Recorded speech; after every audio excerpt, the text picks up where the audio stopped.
Hello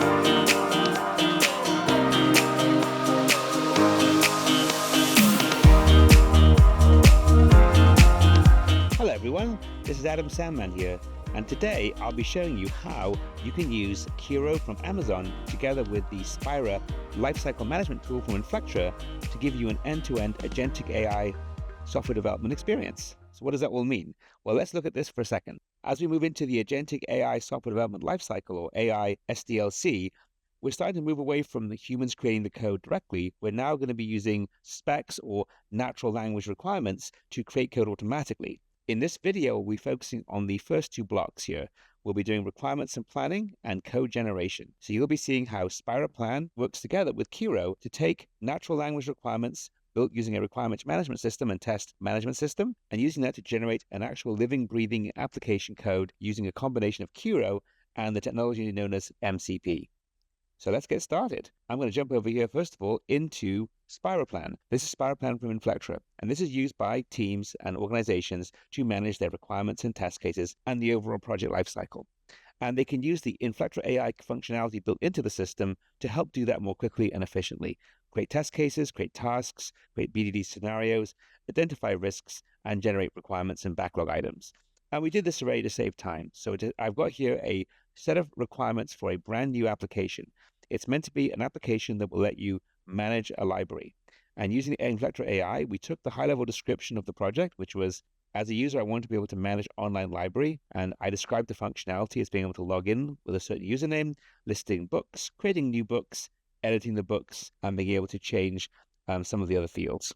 So I took that high-level set of requirements, and then using Inflectra AI, we built out this backlog of a 3-level backlog, features, epics, and stories. And in each of the items, we used Inflectra AI to take one level further. And we took, for example, this requirement here, you can see, and we turned that into a set of BDD scenarios for both the positive and negative cases. So we've got some positive and negative cases here.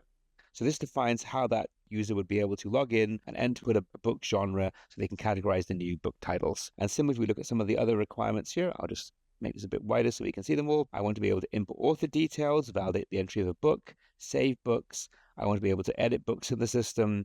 I want to be able to update the book's title. I want to be able to change the genre. I want to be able to change the author. So you can see here, we've got a well-defined set of requirements, and these were generated by AI, automatically using Inflectra AI. They can, of course, be modified and edited, be reviewed by humans to make sure they're appropriate. I also use the Inflectra AI functionality to write test cases. So you can see we've got a large set of test cases here at verifying that each of the functions works correctly. We also were able to use the risk management functionality to identify potential risks. And also we were able to use the AI to generate some of the development tasks. So we basically got here an entire project plan for designing, developing, and testing a brand new application. Now, this application does not exist. It is completely greenfield. So in a traditional world, we would basically then hand this to a development team who would take the requirements, the stories, the test cases, and the tasks, and they would assign a team to go build the functionality and build the application. And maybe in a few months' time, we would have something to look at that we could show you. Now, this would be a very long video if this was being done that way. But now, using the power of Kiro from Amazon, we can go much faster. We can take this project definition. This is basically the idea and for a project. It's almost the business plan idea, and we can build it for you live. So let's hop over to Kiro to make that possible. So this is Kiro from Amazon, and we're going to build a brand new product. So to do that, we're going to choose the build mode. Now, in this case, we've got a product spec, so we don't need to start from scratch and use vibe coding. We can use the power of spec-based development to actually build something. So let's go ahead here and let's record our spec. So since I already have everything in Spira, I don't really want to have to write a spec manually. That's a lot of work. Wouldn't it be nice if I could just import the spec? Well, I can do that. And that's done using a technology called MCP. And ahead of time, I connected this instance of Kiro to Spira Plan, and you see it's connected here. If I expand it out, you'll see these are all the list of tools that are provided in our MCP server. We don't need to worry too much about that. We know those tools exist, and we have tools pre-built for Kiro to understand what a spec is. So all we need to do is ask it to build my spec. So can you please create my project, my spec from Spira product? And this is where I'll give it the ID of the product. I could use the name, and we have an MCP service that will actually give you the ID from the name. So we could do that. I'm just going to grab it from the URL. It's product 66. Can you please create my new spec from Spira product 66? So it's thinking. It's getting the product by ID. So first it's going to get the product information. So name and description, other information. Oh, and you can see it says reject, trust, or run. I trust it, so I'm going to let it run. So now it's going to auto-complete. It's getting the list of requirements. It's going to get the designs and tasks as well.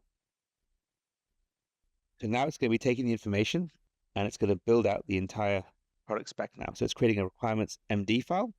Now, one thing we have in Spira, as you notice here, it says, I'm going to create the requirements markdown file in the proper EARS format. Spira has Inflectra AI built in that has an option to actually validate that your requirements are in the right format. So we can do that. Let's pretend we look at these requirements. They're in markdown format. I can preview them. I'll pretend they look good. So we can move on to the design phase. Let's do that. So it's creating the design file and it's working in the background to do that. Great, it's done. It's now going to define the acceptance criteria. And you may be asking how it's doing all this. It's using the power of Claude. I've got Amazon Bedrock connected to my instance of Amazon Kiro, and it's using Claude behind the scenes to do this analysis. Now it's asking me, how does the design look? So let's look over here. The design looks pretty good. Just going to scan it quickly. Yep, that will make sense. It's got validation criteria, everything you need. Yep, it's got some implementation details. Let's go on to the implementation plan. And we have the task defined in Spira, which is great. So it can use that as a starting point together with its own logic to determine what the task will be. Let's get. Okay, it's come back to me and said, should I create some things like test cases and documentation or just focus on core features? Well, we actually have test cases in Spira. Let me see. Let's get the test cases from Spira and check those. So it's now getting the test cases too. So it's going to check that and see how those align with what it's thinking. So now it's going to create a test cases file. And this is where, AI does have that. It's following human behavior, right? We often don't think about test cases and testing until later. And many human agile projects have suffered from this problem. And so we're telling it to be better than the humans, and let's actually do some testing ahead of time. So let's not skip documentation. Let's not skip test cases. Let's actually make sure we include those. So when you're using Kiro, it's very important to make sure you act as a product owner and project manager or scrum master with the digital team you now have, and make sure you're giving it the best practice that you want. And so in this case, because we have Spira here, Spira Plan has all of the test cases already defined. We can use those and thus make sure that our spec includes that. Perfect. So let's go ahead. Make all tasks required. Yes, please make all tasks required. So now it's marking them as required. Perfect, it's created our spec. So now I've got a full spec of this new application. Can you create the application now? Start with first task. So it's asking me what I want to do. I want to start with the first task, which is creating the product workspace and setting things up. So now it's doing that. In this case, I believe it's going to create the project in a Node.js environment since it's a web application. Let's see, yeah, it's building out the application here. This part does take a few minutes or so. So in this video, we have sped things up a little bit.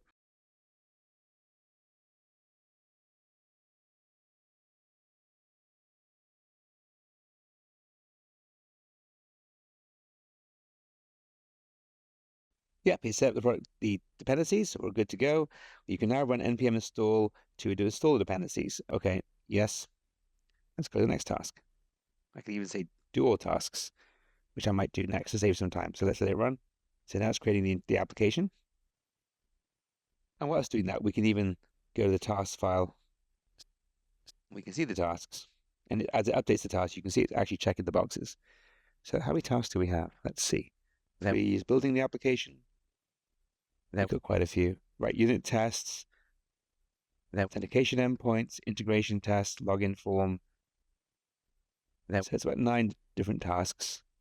Right, unit tests. So probably we should go up to task. Yeah, we'll do task 9. What performance? Oh, actually, yeah, we'll do all the tasks. So what we'll do is, once finished this task, I'll tell it to do all remaining tasks. And then we can come back and see at the end how it's done. All validation tasks are complete. Let me run the unit test to make sure everything works. I'm going to have it do all the remaining tasks, and then we'll come back and check on it. Just coming back here, you can see now that we are building out the application. It built out the first few tasks. It's continuing. And so we're in the middle of task 3, which is implementing the database layer. And we've got up to about task 9 left to do. So what we'll do is we're going to let it finish its completion. And once it's done, we will come back and check on it. So in real life, you could enjoy a cup of coffee, do something else, and then come back once it's finished. So we'll do just that. We let Kiro run through tasks 3 through 9. It took about 5-10 minutes. I went and had some coffee and came back, and let's see what it did. So it finished the implementation plan. If you go into the task list, you can see tasks scroll all the way down. It's updated the task list like that. It's all done. And if we look over here in the left-hand and the right-hand side, it's got some implementation details. It's setting up the servers for me. A lot of stuff here, but you can see if I scrub a little bit, yep, here's the list of tasks that it completed. It did some testing using the unit tests and integration tests that it wrote. All the tests have passed, and we've now got an application. It also did some optimization for databases and indexes as well. So now that we've finished the application, we now need to run the application. And in fact, I ran the application the first few times. I ran into a couple of issues.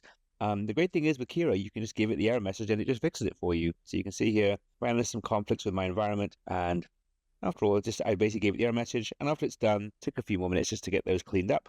And now we have a full application working. So we can now log into the library information system on localhost 3000 and use the default login. So let's hop over here to my browser and let's do it. Well, here's the login page, and I can go here and I can now log into the application that we defined using Spira's requirements. If you remember, librarian is the default login, and the password is librarian. I can grab it from here actually too. Hit login. And there we go. We've now got into an application. Perfect. And you can see I've got a list of books. I can add a new book. So the title might be, let's say it's the War and Peace. I could post which is historical. And the author is Tolstoy. And we'll create the book. I could post his bio in if we want. I won't bother. There's our book. Perfect. And you can just jump over here and edit the book too. So the edit functionality works. And we'll change it to Leo Tolstoy. And we'll even grab the bio from Wikipedia right here from the AI overview. Grab that, put that in here, update the book. And there we go. We can obviously delete, we can filter and search. So I've got my library information system. I can add a book, edit book, create book, delete books, and I am done. Hit log out.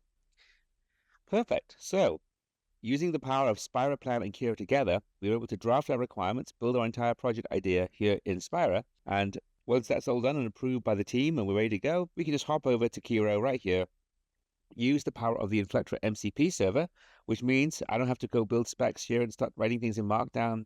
All that's taken care of. All I did was say, create my project spec from that project. If you remember, we did that right at the beginning. It's right here. Create my new spec from Spira Project 66, creates the spec, told it to get my test cases, and then away it went. Built the application for me, and I've turned an idea from Spira Plan into a working application with unit tests in approximately 5-10 minutes of actual work, and I had to wait about 10 more minutes for it to do some of the creation, and I went to get some coffee and came back after that. So in about 20 minutes, we've gone from idea to working application. And the great thing with the spec-based approach is, if I want to make changes, I can always go into Spira here and I can simply change the requirements, add requirements, make edits here, get feedback from customers, and then go back into Kiro and just say, can you update the specification on the application from Spira? And it will get the latest version, update the spec, and then regenerate the application. So that way, Spira now is your source of truth for the features, and Kiro can implement those on demand as needed and even write tests. So that's showing the power of Spira Plan from Inflectra and Kiro working together. Thank you so much for watching today.